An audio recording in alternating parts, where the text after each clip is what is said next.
Yeah, and I should point out that we do have our beers in both the general market and the cannabis market. We started in the cannabis market, but during COVID, we actually pivoted so that we were in both markets. And for example, our Green Wave Belgian White, it looks like this blue can with a little different blue stripe up here. That's it. If you go to a dispensary, you'll see this. It's a darker blue. With a child-proof top, and it's got all the cannabis warnings on it. This is the California one, and yeah, so it's a whole different look. And but we started in cannabis, and then we expanded into the general market, mainly because people tasted our beer and they said that they got tested for drugs. People like truck drivers, military, first responders, and they said they didn't want to lose their job over a can of beer. And they asked if we could make it without the cannabis. And we said, sure, because that's how we make it anyway. And so we started rolling that out last year during COVID. And yeah, it's in both markets. We're doing nicely. And to your point, we've seen a lot of other brewers come out with non-alcoholic beers.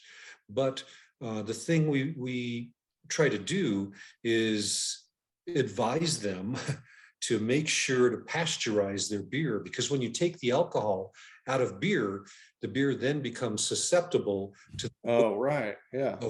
of all kinds of things, especially pathogenic organisms, things like Listeria, E. coli, botulism, all these things that could make people sick or even kill them. Right. I never even considered that the alcohol in the beer itself serves to sterilize it and you know, and keep it from developing those other, you know, bacteria or whatever else could get into it. Exactly. And that's why during the Middle Ages in Europe, people drank beer, low alcohol beer, because the water was just not safe to drink. You could get sick from drinking their water. So everybody drank beer. Yes, it was low alcohol, maybe 2 or 3%. Right. But that's all you needed to kill off the pathogenic microorganisms. But now in today's world, there's quite a few craft brewers that are releasing non-alcoholic beers, and they're not pasteurized. So it's actually potentially very dangerous. You can usually tell because the cans start bulging out. Keep them at room temperature, because what's happening is stuff is growing in there. And it could be as simple as brewer's yeast that was not filtered out, and it's re-fermenting in the can, bulging out, which then makes the beer alcoholic instead of non-alcoholic. So that's the problem. But wow, yeah. if it's a pathogenic microorganism that's producing gas and getting bigger and bigger, that's a whole different story. That means that can be potentially dangerous to drink. So, and most of the craft brewers that don't pasteurize, they usually put some kind of verbiage on the cans, such as please keep cold or refrigerate.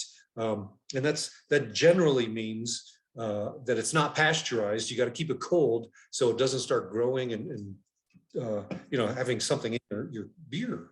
So yeah, and it's cheap to do that, because most craft brewers, the way they make their non-alcoholic beers through a process called arrested fermentation, meaning you start the fermentation and then you stop it before it gets to above 0.5% ABV.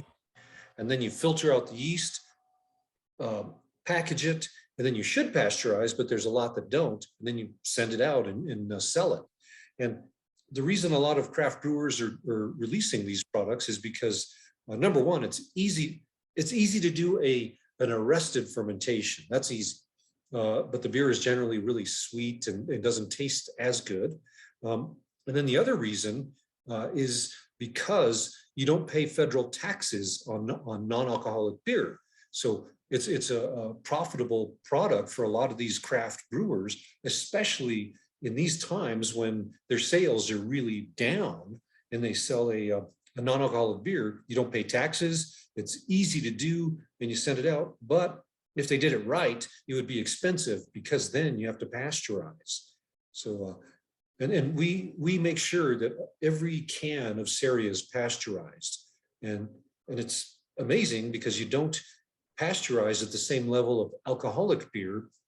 You actually have to really pasteurize at a high level to make sure everything is killed off. Mhm. So but yeah, that's for us, it's all about safety and making great tasting products. Yeah, that's very interesting. I had not even considered that.